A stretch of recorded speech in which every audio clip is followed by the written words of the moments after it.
Todos nosotros, también aquellos que entre tanto tienen sus propios hijos, somos hijas o hijos. Todos nosotros llevamos a cuestas nuestra historia familiar y somos parte de la historia de otras personas. La historia que nos vincula con los propios padres desde un comienzo es también siempre una historia que tiene dos caras, una positiva y una dolorosa. Encontrar el sendero de nuestra propia vida o dejar que la historia de nuestra vida nos determine depende de cómo se sanen las heridas provocadas por nuestros padres. Solo quien se reconcilia con lo que llegó a ser será capaz de descubrir qué posibilidades se encuentran dentro de sí. Dejará de responsabilizar a sus padres si su vida no marcha como lo había imaginado. En todas las heridas que experimentamos podemos ver una oportunidad de hallar este ser interior de la propia persona. El secreto más profundo de nuestro auténtico ser puede abrirse para nosotros si observamos conscientemente cómo fue la relación con nuestros padres, qué tuvo de sanador y qué de doloroso y enfermante. Quien tiene la valentía de observar las propias heridas, hallará a través de ellas también las raíces positivas que ha obtenido de sus padres, ya que los padres no solo han lastimado, también han dado mucho. Somos partícipes de su historia, de su talento, de sus aptitudes. Quien reprocha a sus padres durante toda su vida sus heridas paternas y maternas, se distancia de las raíces positivas de sus padres. Su vida pende entonces en el aire. Atravesando las heridas tenemos acceso a nuestro auténtico núcleo. En toda lesión ese núcleo está dentro de nosotros, intacto e ileso. Si lo descubrimos, dejamos de culpar a nuestros padres. No nos quedamos en las heridas, sino que vemos a través de ellas hacia nuestra verdadera esencia, hacia nuestro ser original. A este núcleo auténtico llegamos al observar nuestros sueños de vida que tuvimos de niños, cuando analizamos nuestros deseos profesionales de la infancia. Podemos preguntar, ¿qué sendero de vida se encuentra en mi deseo infantil de llegar a ser constructor o panadero? En el deseo de ser constructor existió un esbozo de construir algo que para los demás fuera un hogar. En la imagen del panadero se manifiesta la idea de endulzar la vida de los demás. Otro camino para descubrir el sendero de nuestra propia vida sería recordar los juegos que siempre jugábamos de niños. Cierta mujer jugaba de niña siempre con muñecas, las vestía y se preocupaba por ellas. En ese juego infantil se manifestaba su sendero de vida, de ocuparse de los demás, de atenderlos y cuidarlos. También podemos hallar el sendero de nuestras vidas si observamos detenidamente nuestros cuentos favoritos, aquellos que escuchábamos con tanto gusto de niños, o recordar las narraciones que leíamos con entusiasmo. Cierta niña estaba siempre fascinada por los marginados. Su sendero de vida, el camino que la condujo hacia su esencia más primitiva, consistía en aceptar marginados. La represión no ayuda. Quien no observa sus heridas será determinado por ellas. Ellas falsean su sendero de vida. Esta persona quizás piensa que vive su propia vida, pero en realidad solo repite las heridas de su infancia. Está determinada por sus heridas. Pero no se trata únicamente de observar las heridas, sino también nuestros recursos positivos, las fuentes de las cuales pudo beber nuestra alma desde la niñez, y los sueños en los que se manifestaba la figura de nuestro propio ser. Si tomamos contacto con nuestra esencia tal como Dios lo ha pensado para nosotros, entonces floreceremos. Fluirá en nosotros nueva energía y percibiremos que la vida vale la pena, que sentimos placer en esta vida única. Un criterio para encontrar el propio sendero de vida es siempre que la vida fluya dentro de uno y emane hacia el exterior. Si mi sendero de vida consiste, por ejemplo, en el cuidado de los demás, entonces sentiré placer en ello, me hará bien. Pero si ayudo a los demás simplemente para no sentir mi herida materna, quizás acaso para atenuar mi propio dolor por la dedicación no recibida, entonces rápidamente me sentiré sobreexigido, extenuado y agotado. No se trata de acusar a los padres, sino de reconciliarse con ellos. El psicoterapeuta Bert Hellinger, quien ha reflexionado mucho acerca de los enredos incurables y enfermedades en el sistema familiar, critica con razón que muchos esperan la sanación de sus heridas a través de la expresión y manifestación de su enojo. Él habla de venerar y honrar a los padres, lo cual no significa que transfiguremos a los padres mediante una luz rosada y aprobemos todo en ellos.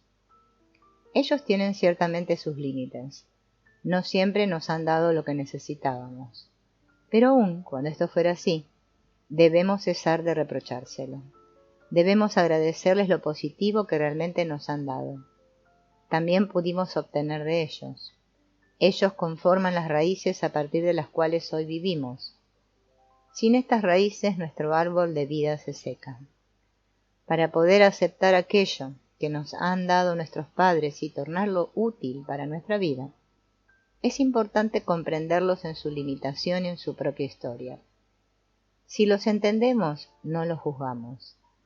Vemos a los padres en medio de sus complicaciones en la propia historia familiar.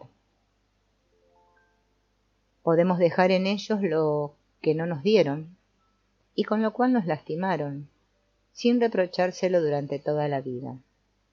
Quien responsabiliza siempre a los padres por su destino y niega la propia responsabilidad por su vida, nunca hallará su forma interior y exterior, nunca descubrirá la senda de su camino que lo lleva hacia la vida. Observar las heridas paternas y maternas y enfrentar así las emociones vinculadas a ellas, resulta para algunos como girar en torno a sí mismo. Ellos piensan que deberíamos dedicarnos mejor al presente y resolver los problemas existentes en este momento. Seguramente existen muchos actualmente que tienden a girar en forma constante en torno a sus heridas. Sí, a veces existe la necesidad imperiosa de descubrir siempre nuevas heridas del pasado. Tal comportamiento maníaco seguramente no conduce a la vida. También es un error creer que podríamos acercarnos a los conflictos cotidianos sin perjuicio alguno. Todos nosotros experimentamos no solo los conflictos, sino sencillamente las confrontaciones con la gente, ya con nuestras experiencias previas. El modo en que experimentamos la autoridad depende básicamente de las heridas paternas que hemos sufrido. También las manifestaciones y miradas de las personas en quienes buscamos dedicación las veremos siempre a través de los lentes de experiencias dolorosas. Es decir, las experimentaremos sobre el trasfondo de nuestras heridas maternas. Si no observamos nuestras heridas y no nos reconciliamos con ellas, inconscientemente las transmitiremos.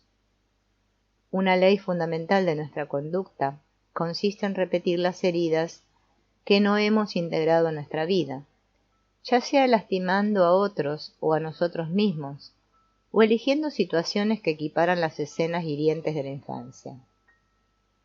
Sigmund Freud habla en este contexto de compulsión de repetición. Si bien queremos hacerlo mejor que nuestro padre, repetimos las mismas experiencias traumáticas que nos ha causado nuestro padre. Un hombre decepcionado de su madre adecuará inconscientemente las cosas de manera tal que también obliga a su esposa a decepcionarlo en última instancia de la misma manera en que él se ha sentido frustrado por su madre. Muchos eligen situaciones en las cuales su pareja o su jefe, su amigo o su amiga los lastiman de la misma manera que sus padres. Una mirada en la historia nos muestra cómo las personas heridas durante su infancia actúan sus heridas con los demás durante toda su vida y qué consecuencias provoca. Basta con observar la vida de tiranos o delincuentes violentos. Por regla general, se trata de niños heridos que transmiten sus heridas de manera brutal y sin embargo nunca pueden desprenderse de ellas.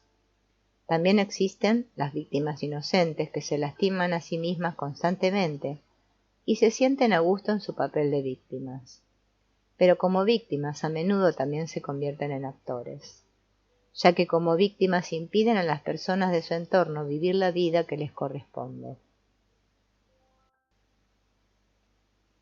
La dimensión espiritual de nuestras heridas y su sanación toca sin embargo otro aspecto más.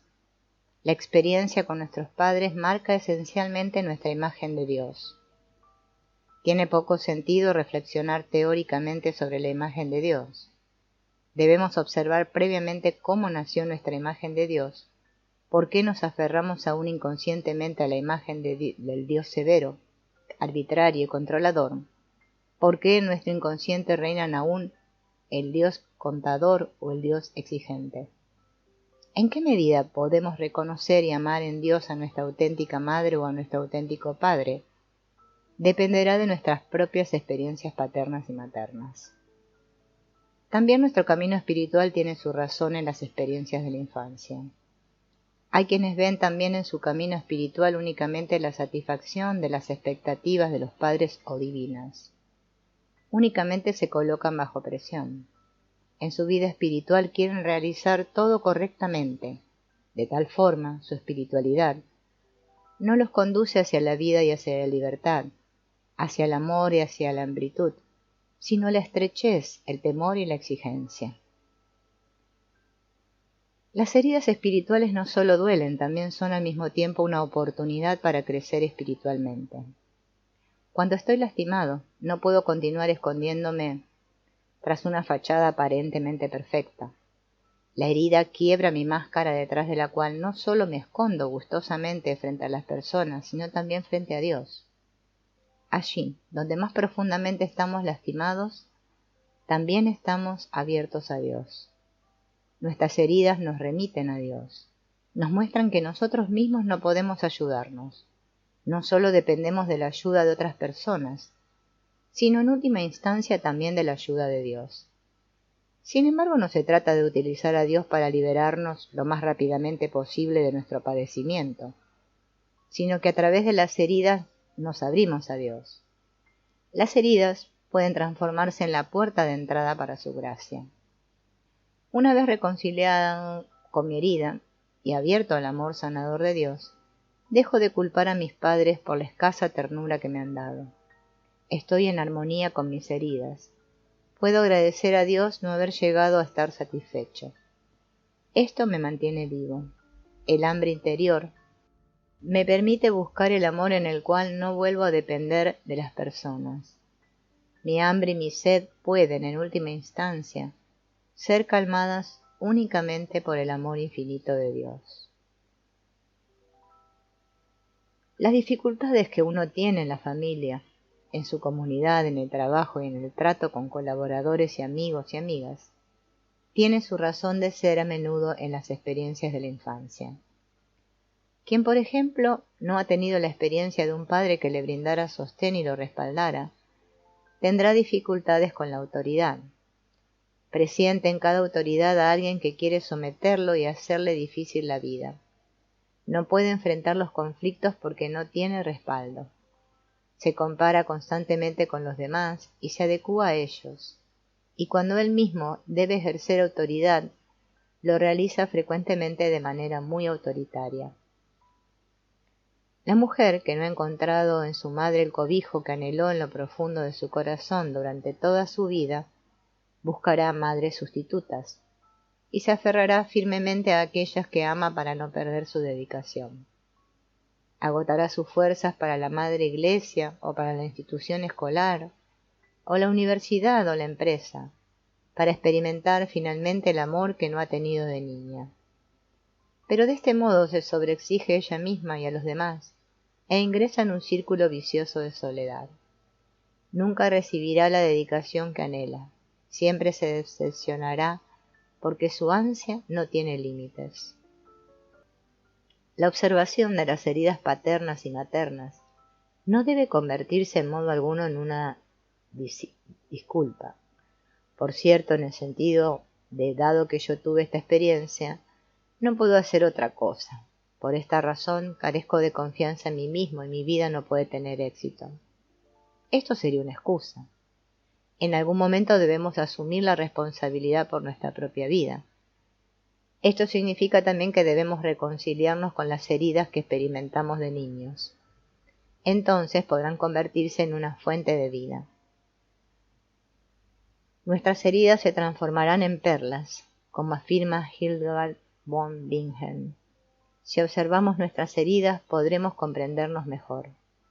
No nos autocondenaremos por reaccionar tan sensiblemente.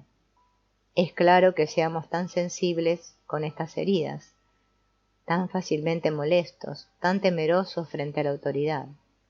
Recién la comprensión nos libera de la propia condena. Pero tampoco debe quedar en la mera comprensión. Se trata de descubrir en mis heridas el talento, precisamente la perla que hace valiosa mi vida. En la herida siempre se encuentra también mi oportunidad. Si por ejemplo he recibido muy poca ternura, seré sensible a todas las personas que padecen de un déficit de amor. Y por no haber sido satisfecho en mi necesidad de amor y cercanía, he tomado el camino espiritual. No me conformo con instalarme bien. Permanezco vivo en mi anhelo de Dios. Precisamente descubro mi sendero de vida en mis heridas. Mis heridas se convierten entonces en mi oportunidad de reconocer y vivir mi propio carisma. De este modo lo negativo se transforma en fuente de bendición para mí y para otros.